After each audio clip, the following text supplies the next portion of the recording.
আল খোয়ারিজমিকে বলা হয় father of algebra. Algebra তৈরি করেছিলেন আল খোয়ারিজমি। জমির ইবনে হাইয়ানকে বলা হয় ফাদার অফ কেমিস্ট্রি, আলকেমির ফাদার। ইবনে আল-কিন্দিকে বলা হয় ফাদার অফ ফিলসফি, তিনি ফিলসফির ফাদার ছিলেন।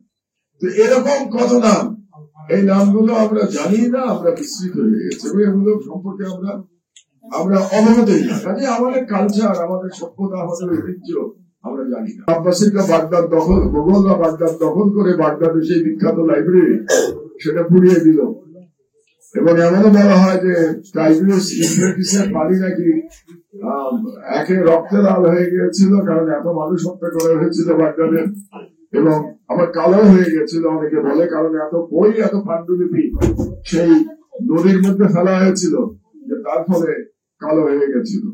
তো সেখান থেকেই 10,000 পানি কালো হয়ে গেছিল। সেখান থেকে মুসলমানদের আসলে ইন্টেলেকচুয়াল পরাজয় শুরু হয়ে যায়। এবং তখনকার যদি আপনি সব স্কলারদের নাম মনে করেন, এই ইতিহাসগুলো আমরা চর্চা করি না, এগুলো করা উচিত।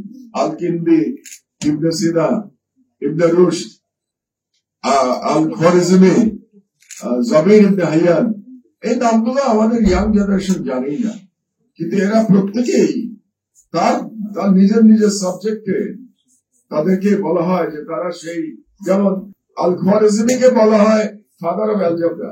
অ্যালজেব্রা তৈরি করেছিলেন আল খোয়ারিজমি।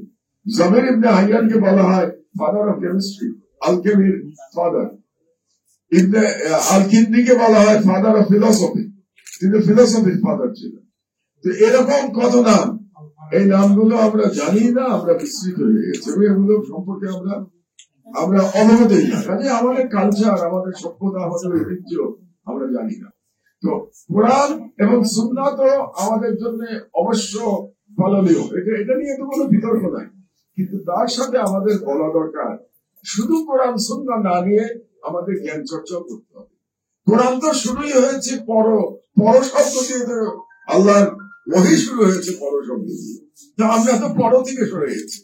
তো যতক্ষণ না পর্যন্ত আমরা জ্ঞান বিজ্ঞানে আমরা আবার লিডারশিপ না পাবো, ততক্ষণ পর্যন্ত আমার ধারণা আমাদের এই লাঞ্ছনা আমরা এখান থেকে মুক্তি পাবো না। কাজে এটা খুব গুরুত্বপূর্ণ। এরপরে আমরা ইউনিটির ব্যাপারে আসি।